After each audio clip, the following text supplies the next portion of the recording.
Starting with the name of Allah Almighty, who is the master of the day of judgment, and a bundle of the Rudu Islam and beloved Prophet Muhammad sallallahu alaihi wasallam. Dear students, exercise 9.2, question number 1. Which of the following pair of figures are similar? Students सबसे पहले तो similar figures को समझें. अगर to figure की जो shapes हैं वो सेम हों और साइजेस डिफरेंट हों तो उन्हें हम सिमिलर फिगर्स कहते हैं. यानी कि शेप जो है, शेप्स आर सेम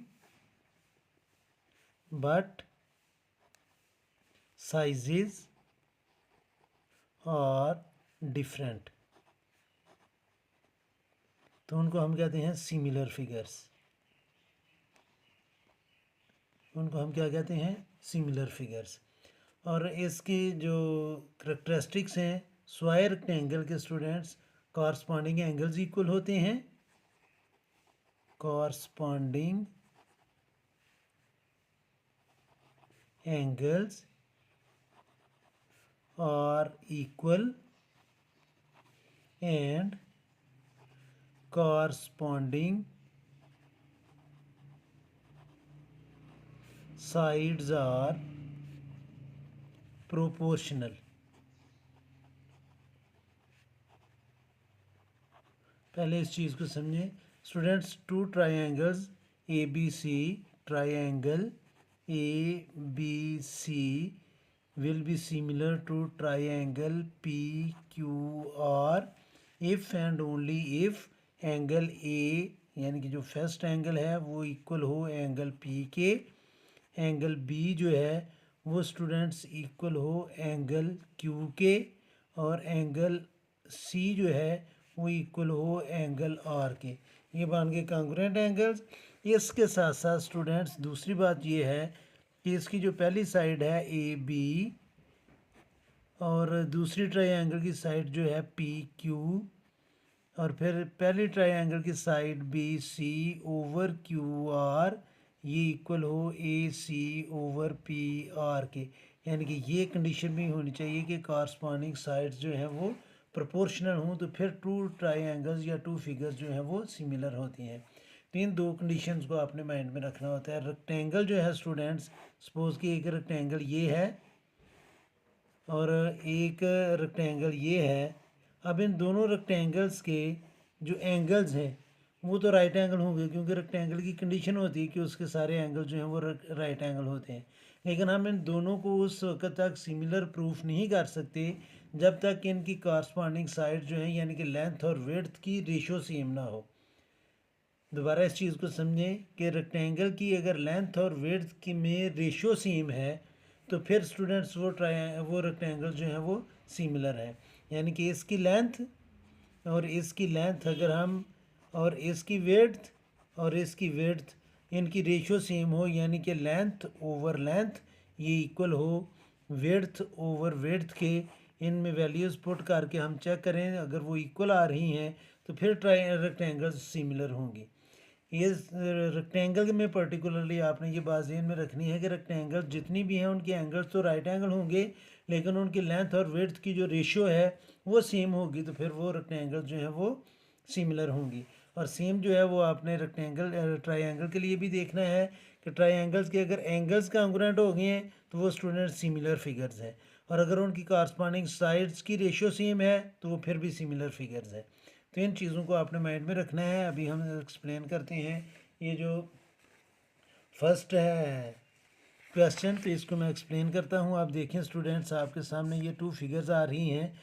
इसको मैं नेम दे देता हूँ triangle A B C, triangle A B C correspondence to.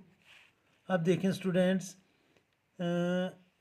30 degree का एंगल इधर नहीं दिया हुआ और इसमें दिया हुआ है, तो ये इसमें राइट एंगल है. जहाँ पर इसका राइट एंगल आ रहा है वहाँ पर ही आपने ये राइट एंगल लिखना है, और 60 एंगल ये हो सकता है और 30 डिग्री एंगल ये हो सकता है. तो जहाँ पर इसका ए आ रहा है इस ट्रायंगल का वहाँ पर आना चाहिए ये एंगल आना चाहिए, क्योंकि ये मे बी 60. या दूसरा तरीका इसका ये है कि हम इसकी ट्रायंगल के तीनों एंगल्स को प्लस करें. Sum of angles in triangle, sum of angles in triangle is equal to 180 degree.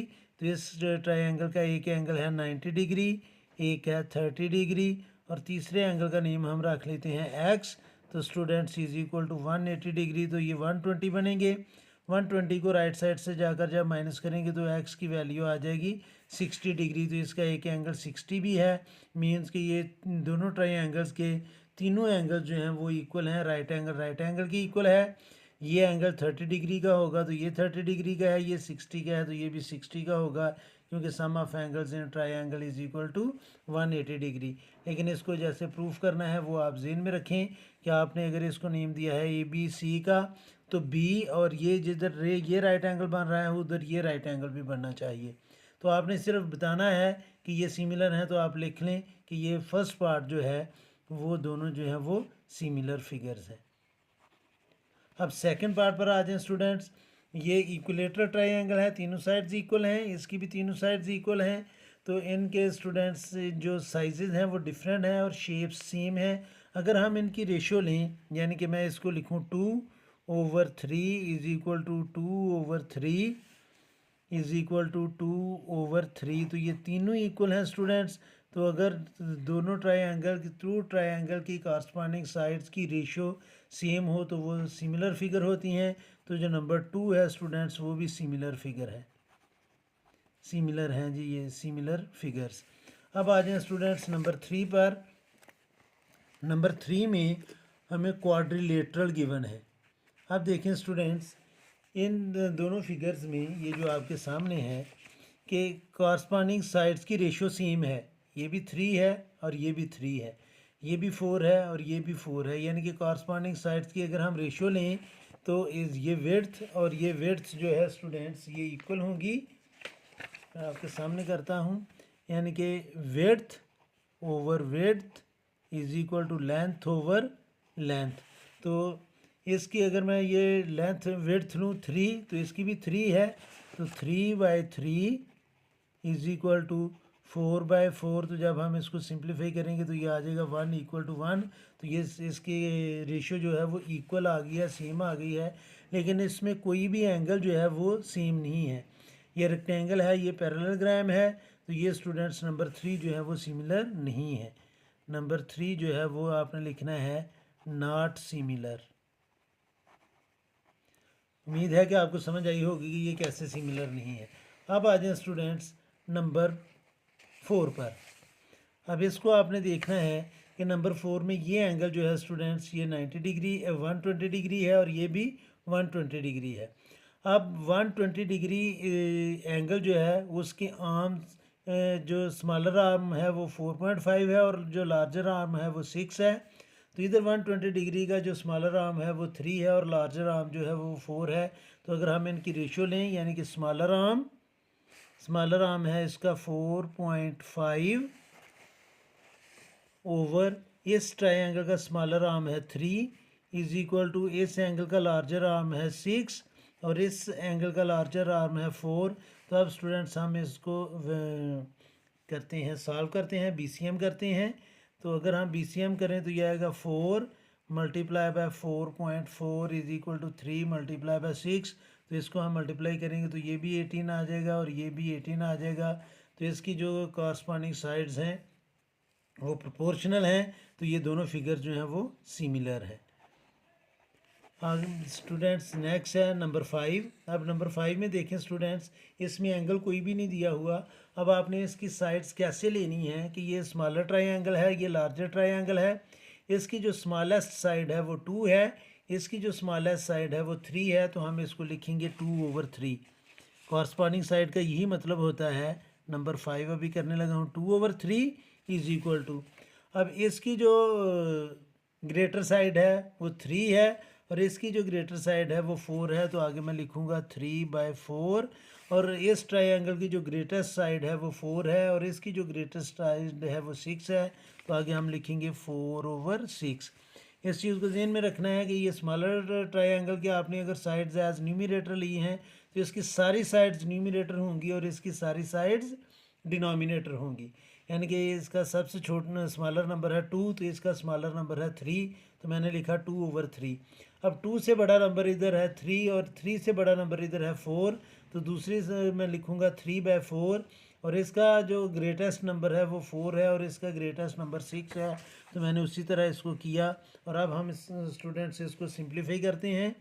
तो इन दो को लेकर आप करें BCM 2/3 इज इक्वल टू 3/4। तो स्टूडेंट्स जब हम इनको सिंप्लीफाई करेंगे तो ये आएगा स्टूडेंट्स 2 4 ज़ार 8 इज़ नॉट इक्वल टू 9। और अगर हम इनकी भी लें, इन दो को इक्वल करें तो ये आएगा स्टूडेंट्स 3/4 इज़ इक्वल टू 4/6। तो BCM करेंगे तो 18 इज़ नॉट इक्वल टू 16। तो ये स्टूडेंट्स नंबर 5 जो है ये नॉट सिमिलर हैं, नॉट सिमिलर, क्योंकि इनकी जो कॉरस्पॉन्डिंग साइड्स है उसकी रेशियो इक्वल नहीं है, यानी कि वो प्रोपोर्शनल नहीं है। दोबारा इसको देख लें कि ये कैसे इक्वल नहीं आए कि इस ट्रायंगल की जो स्मॉलेस्ट साइड है वो 2 है, तो मैंने लिखा इधर 2 ओवर, इस ट्रायंगल की जो स्मॉलेस्ट साइड है वो है 3, तो मैंने लिख लिया 3। फिर स्टूडेंट्स इस ट्रायंगल की 2 से जो बड़ी साइड है वो 3 है और इस ट्रायंगल में 3 की से जो बड़ी साइड है वो 4 है, तो मैंने लिख लिया 3/4। और तीसरे नंबर पर स्टूडेंट्स इसकी जो लार्जेस्ट साइड है वो 4 है और इसकी जो लार्जेस्ट साइड है वो 6 है, तो मैंने लिख लिया 4/6। और जब हमने इनको सिंप्लीफाई किया तो ये स्टूडेंट्स इक्वल नहीं हैं, इसलिए ये दोनों फिगर्स जो हैं ये सिमिलर नहीं हैं। अब आ जाएं स्टूडेंट्स नंबर 6 पर। ये हमारे सामने 2 रेक्टेंगल्स हैं, 6 और 8 और 16 और 12। इसको जब हमने प्रूफ करना है स्टूडेंट्स, इस बात को भी ज़हन में रखना है कि जो स्मॉलर साइड है उसका डिनोमिनेटर हमने स्मॉलर साइड ही रखना है। इधर स्मॉलर साइड है 12 तो इधर स्मॉलर साइड क्या है 6, तो हम इसको लिखेंगे 12/6 इज इक्वल टू, इधर जो लार्जेस्ट साइड है वो 16 है और इधर जो लार्जेस्ट साइड है वो 8 है, तो मैं इधर लिखूँगा 16/8। अब स्टूडेंट्स हम इसको अगर सिंप्लीफाई करें तो ये आएगा 6 1 ज़ार 6, 6 2 ज़ार 12, 8 1 ज़ार 8 और 8 2 ज़ार 16। तो 2 को 1 से डिवाइड किया तो 2 ही आएगा और इधर भी 2 को 1 से डिवाइड किया तो 2 ही आएगा। ये दोनों इक्वल आ गए हैं, तो ये स्टूडेंट्स सिमिलर फिगर है ये, यानी कि नंबर 6 मैंने 4 लिख दिया, ये 6 है स्टूडेंट्स, तो ये सिमिलर फिगर हैं ये। अब आ जाएं स्टूडेंट्स नंबर 7 पर। अब 7 में देखें ये स्टूडेंट्स 30 डिग्री का एंगल है और ये भी 30 डिग्री का एंगल है।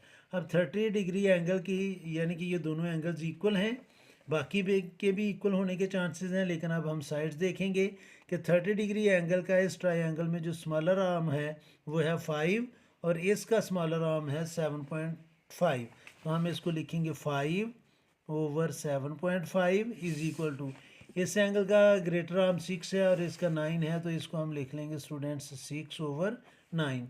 अब अगर हम इसको क्रॉस मल्टीप्लाई करें तो ये आएगा students 9 multiply by 5 is equal to 6 multiply by 7.5, तो 9 5 ज़ार 45 और 6 को जब हम 7.5 से मल्टीप्लाई करेंगे तो 6 5 ज़ार 30, 3 कैरी, 6 7 ज़ार 42 और 3 45.0, तो ये दोनों भी इक्वल हैं, यानी कि 45 इज इक्वल टू 45.0, तो ये इक्वल ही हैं। तो ये फिगर भी क्या है सिमिलर, कि अगर इनकी कॉरस्पॉन्डिंग साइड्स की रेशियो सेम है तो मीन्स कि ये सिमिलर फिगर है। तो ये था स्टूडेंट्स इस एक्सरसाइज का क्वेश्चन नंबर 1। उम्मीद है कि आपको समझ आई होगी। फिर भी अगर कोई कन्फ्यूजन हुई तो आप कमेंट बॉक्स में ज़रूर कमेंट्स कीजिएगा, कोशिश करूँगा कि जल्द से जल्द आपको रिप्लाई करूँ। और आखिर में हमेशा की तरह अल्लाह से दुआ करूँगा कि आप सब हमेशा खुश रहें और ज़िंदगी के हर मैदान में कामयाब हों। आमीन। अल्लाह हाफिज़।